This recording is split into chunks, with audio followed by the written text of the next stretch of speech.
O IOF era importante para nós, Elias? Para que serve imposto, né? Imposto ele serve para que o Estado tenha controle sobre o setor privado, em certa medida, né? Sim. Esse é o papel do imposto. Uhum. Imposto não é para financiar o Estado, imposto... É que distorceram tudo na economia, né? Imposto não é para financiar o Estado, imposto nesse papel. O papel clássico do imposto em certa medida, o Estado ter o controle sobre o setor privado, sobre a sua própria economia. O IOF, em certa medida, qual que seria o papel do IOF, um governo, vamos dizer assim, em um mundo financiarizado? O IOF seria um dos instrumentos que capacitam um país para proteger a política monetária. Por quê? Se você tem um IOF muito alto, evita-se, por exemplo, a entrada e a saída de capitais especulativos de um país, porque vai pagar um imposto muito alto.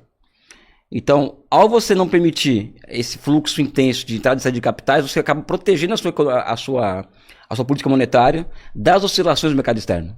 Então, o IOF teria esse papel, né? Mas não tem esse papel, hoje ele não tem esse papel, e nesse caso, no caso de aumentar o IOF, basicamente seria para compor caixa para o final do ano, ou seja, para fazer o ajuste fiscal. Né? Mas evidente que como existem setores de economia inteiros interessados na manutenção desse chamado capital motel que entra e sai do país sem pagar imposto, né? Uhum. Então, e que isso acaba sendo uma forma de você fazer caixa no curto prazo, aí daí vem essa grita toda em torno do IOF, né? Aqui no Brasil hoje a gente tem mais evasão ou tem entrada em recursos? Porque quando você fala assim, que o IOF é um controle de entrada e saída financeira... Deveria ser. Né? Em tese, a saída realmente não é boa, mas uma entrada de capital estrangeiro é bom, não é não? Quer falar? Na realidade, assim, não é que é bom. Até para dar um contexto histórico, sempre usando a China como exemplo. Por que a China deu certo? Deu certo, é um bom exemplo. Teve um período de Bretton Woods, decidido lá em 44, do acordo de Bretton Woods que acabou no início da década de 70, que é chamada Era de Ouro do Capitalismo, mas não porque o capitalismo é bonzinho, é porque tinha um grande concorrente, que era a União Soviética, e eles precisavam evitar revoluções, então eles tinham que fazer concessões para a classe trabalhadora. Então ficou conhecido como a Era de Ouro, que foi um período aí de 30 anos de bem-estar na sociedade, né? Justamente porque os trabalhadores tinham poder de negociação, porque tinha, na ótica do capitalismo, o fantasma do comunismo ameaçando revoluções em todas as nações. Só que o que foi o acordo de Bretton Woods e por que ele permitiu tudo isso? O mundo precisava ser reconstruído. Vou falar sobre o ponto de vista econômico para a gente não viajar demais na maionese aqui. O Bretton Woods era controle de fluxo de capitais. Os capitais só podiam entrar e sair dos países na economia real. O que é na economia real? Só pode entrar e sair dinheiro aqui para comprar esse copo, para comprar esse livro, para pagar o salário dele, só para comprar esse microfone. Então tinha que ter trocas reais, se eu fosse resumir. O capital só podia entrar e sair dos países para fazer trocas reais. Não podia capital financeiro ficar navegando nos países, porque eles sabiam que isso desestabiliza a moeda dos países. Então tinha o controle rígido no fluxo de capitais, taxa de câmbio fixo e um controle rígido na taxa de juros. É isso que aconteceu e que permitiu que as economias fossem reconstruídas. Estados Unidos abandona o padrão dólar em 71, abandona o acordo de Bretton Woods, o Japão começa a crescer demais, a Alemanha se torna a maior economia da Europa, industrial, né, a maior potência industrial da Europa, o Japão a maior potência industrial da Ásia, Reino Unido e França são reconstruídas, que eram os países aliados que foram destruídos. Aí os Estados Unidos falou, opa, esses caras vão começar a me dar trabalho, já existia a ameaça que o Japão ia ultrapassar a economia americana, vem cá, acabou a brincadeira, Acordo de Plaza, 1985, acabou esse negócio, vocês vão ter que sobrevalorizar a moeda de vocês, por um simples motivo, vocês vão ficar menos competitivos nas exportações, e acabou todo esse negócio de controle. Aí veio a revolução, logo depois de 85, veio a revolução neoliberal, que era justamente o inverso, livre fluxo de capitais, livre comércio, câmbio flutuante para todo mundo, quem tem empresa estatal privatiza empresa estatal, quem não tem controle de gasto público é austeridade fiscal, o famoso consenso de Washington. Foi feito isso aí. Isso permitiu que os Estados Unidos tivesse uma sobrevida, porque ele estava sendo ameaçado. Veio toda essa revolução neoliberal. Na verdade, aí nessa hora ele vira o dono do negócio tudo, o dinheiro é o dele. Exatamente. E aí isso está no livro da Isabella Weber, que é economista alemã. como a China escapou da terapia de choque. A terapia de choque é o consenso de Washington. Caramba. Né? E aí a China simplesmente falou não. Até porque nunca teve que seguir a cartilha dos Estados Unidos. Aí continuou fazendo o controle do fluxo de capitais, o câmbio lá não é flutuante e eles controlam a taxa de juros dele. O que os economistas falam que é o problema hoje? Isso é uma trindade impossível. O Brasil faz tudo o inverso.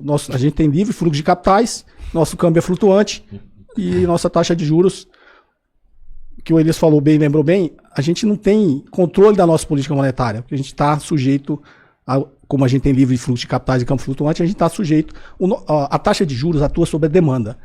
Já está provado em vários estudos, de vários economistas sérios, que a taxa de juros no Brasil não combate a inflação de demanda, porque a nossa inflação, quando você abre a inflação, o grande impacto da inflação nossa é uma parte, a grande maioria da inflação inercial e outra que vem pelo câmbio. Então, a nossa política monetária, que o Elias lembrou bem, ela só atua no câmbio. Como a gente tem livre fluxo de capitais e câmbio flutuante, eu preciso manter um spread grande para a taxa de juros americana, na nossa taxa de juros, para evitar que os capitais fiquem correndo livremente, principalmente saindo. Então, voltando lá, se eu tivesse um controle no fluxo de capitais, e o IOF pode ser utilizado para isso.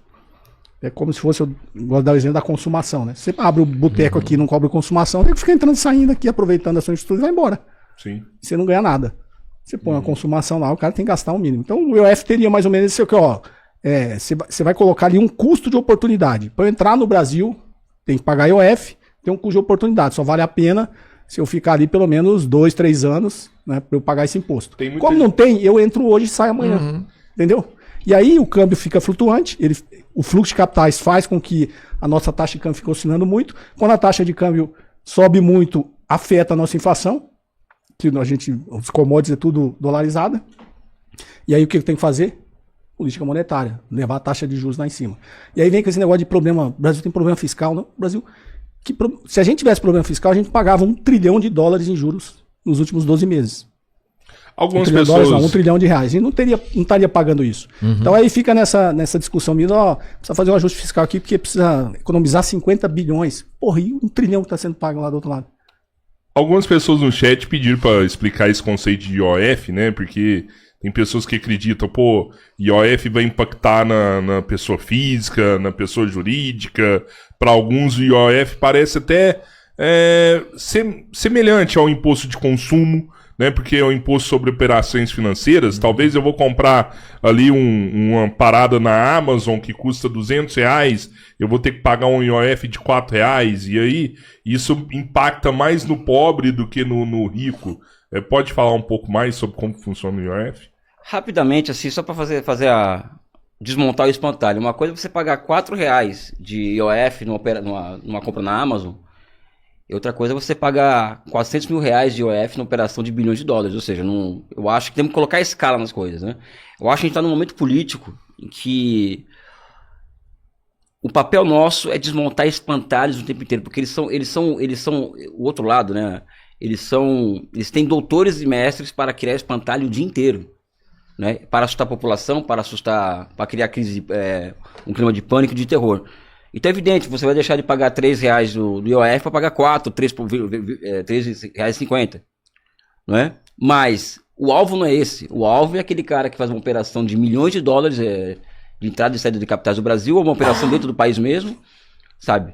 E vai ter que pagava 200 ou pagar 300 mil reais de imposto. Ou seja, acho que esse que é o grande lance é ver a escala de como as coisas funcionam, né? O alvo do governo Lula com o aumento do IOF não é os pobres, entendeu? Muito pelo contrário, né? É porque a galera fala que de todo jeito o cara que tá lá em cima escapola disso aí. Ele repassa, né, pra baixo. Sei lá, o cara ia pagar 200 mil numa transferência, pagou 400, ele pagou o dobro.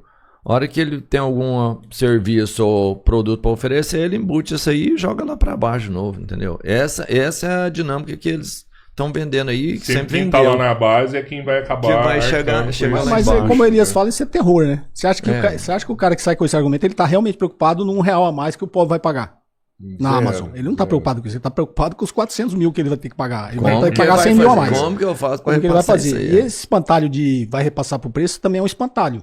Existe uma coisa que a gente chama de elasticidade do preço da demanda. Se você está no mercado e tem concorrência, você não pode simplesmente repassar para baixo. Exatamente. Né?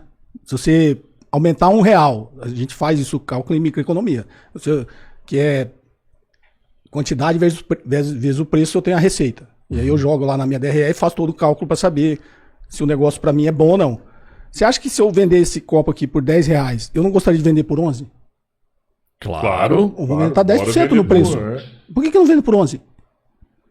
Às vezes você não vai conseguir vender, né? Porque eu vou vender menos. Vai vender menos. Eu vou aumentar 10% no meu preço e vou vender 20% a menos. Opa, não vou fazer isso. Eu preciso continuar vendendo por 10.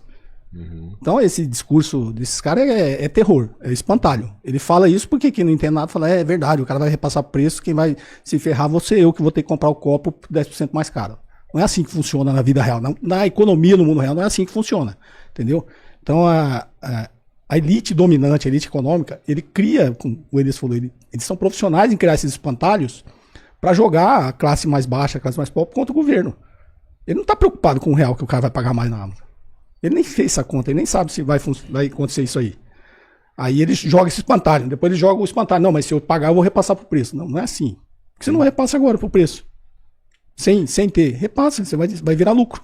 Se você pode repassar pro preço, repassa agora. Não precisa nem o governo criar imposto. Repassa agora pro preço, vira lucro. Exatamente. Não é simples assim. Não é assim que funciona. É.